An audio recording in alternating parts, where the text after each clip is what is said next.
lie. Cedric sitting here telling you why he ain't a movie star. He over here look like a walrus. You didn't say nothing. He can't even get his arms off his stomach sitting over here. Why I'm not a movie star. What? It's a situation. He never wrote anything. Remember, when Cedric the Entertainer starts, he's supposed to be singing, dancing, and telling jokes. That's why he's called the Entertainer. Right. We found out he can't sing, can't dance, and doesn't write jokes. He did. To that point, you say. Right, so he thought that I was just a no-name comedian and that he could take this joke and nobody would know. Right. The issue was that I had already done this particular joke on BET's Comic View twice. Right. It had done so well on BET's Comic View that they had made it part of the commercial. So part of the commercial of make sure you tune in to BET was you seeing me doing this joke. Right. And this joke is one of those jokes in comedy where you set it up and it takes a little longer to set it up, takes about 3 minutes, but then you're just hitting them with jokes after that because you don't have to set it up. Right. Mark Curry had already helped me work on this joke because I thought it was good because I was getting a standing ovation on it. He had me go back in the lab and help me craft it to be an even more powerful joke. So this is not just a random joke. This is my very best joke, and it's my last joke, and it's my closing joke. Okay. 1998, I'm doing this joke. It's on Comic View. Cedric comes to the Comedy Store. He watches me in the audience. He comes backstage. He tells me what a great job I did and how much he loves the joke. 2 years later, he's doing that as his last joke on the Kings of Comedy. And he's doing it verbatim. He's just changed my car into a spaceship. Him and Steve had already apologized for me, so I gave him a pass for a decade. Why would you sit here and be like, I saw Katt 30 times, and Katt didn't do, as I stand before you, Shannon, I would have bust Cedric's stomach. I kind of get on there. Right. After that, I don't really kind of know where to go. Let me, one more time. Right. We good now? Because the... You ever had your car radio up so loud that you couldn't hear the damn thing when it cut off? It looked like this. You flossing in a 6-shift convertible.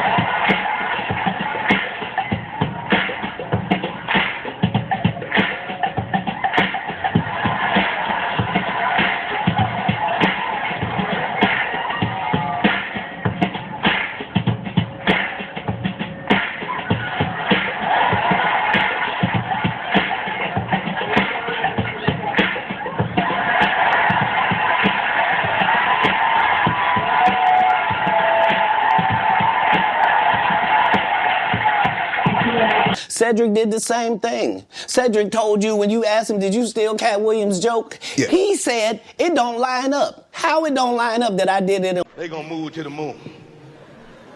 Ain't gonna happen. Y'all move to the moon, damn it, we coming to the moon. Oh, we'll be right behind y'all in space shuttles with Cadillac grills. Nigga just rolling, one headlight out. Tags be all wrong.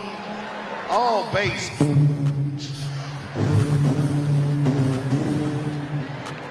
Y'all know we'll drive a space shuttle too. That's right up our damn alley. A space shuttle is long. They ain't scared no black folk. We'll drive a space shuttle. We grew up driving long cars. We'll drive a space shuttle like it's a 72 deuce and a quarter. We get us a cigarette. We be in a space shuttle like it's a 72 deuce. We get us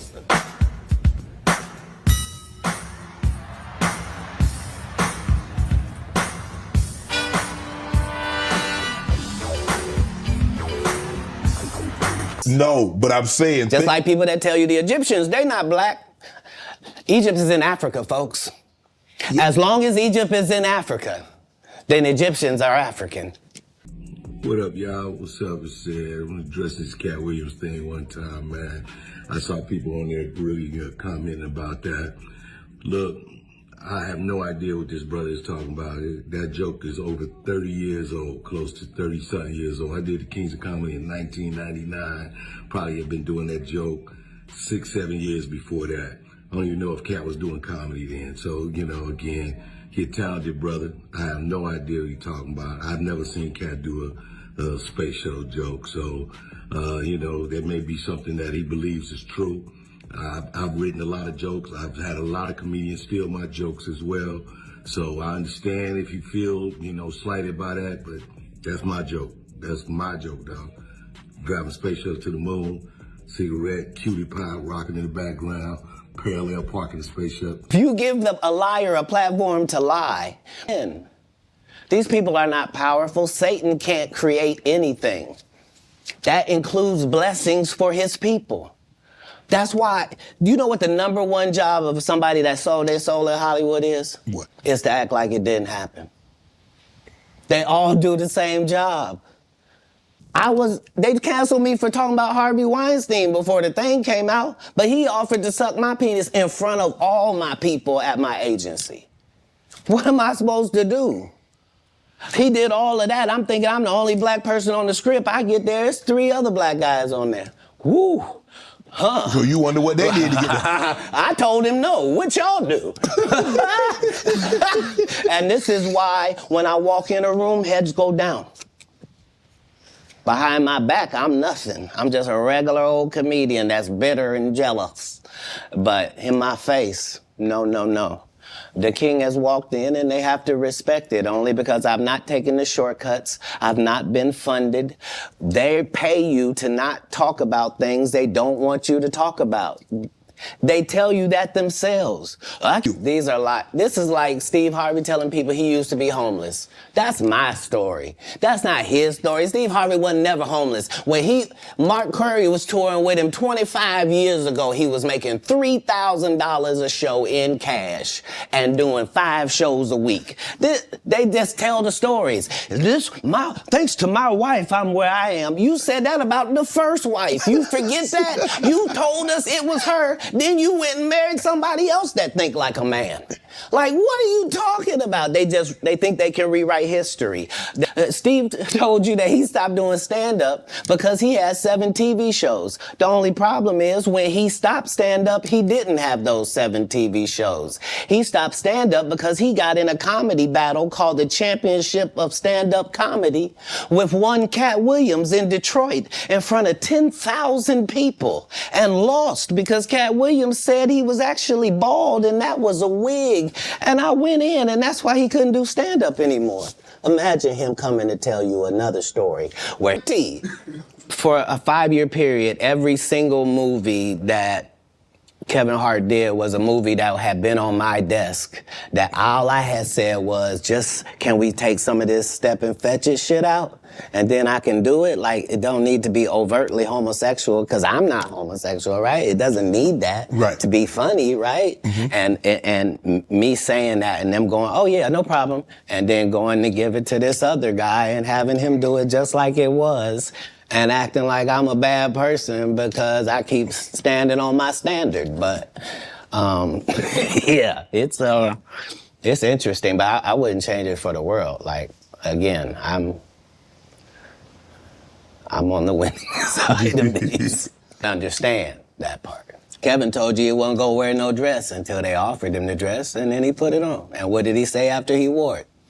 I made my own decision. Duh. But you didn't make it before they brought it up, did you? It's okay.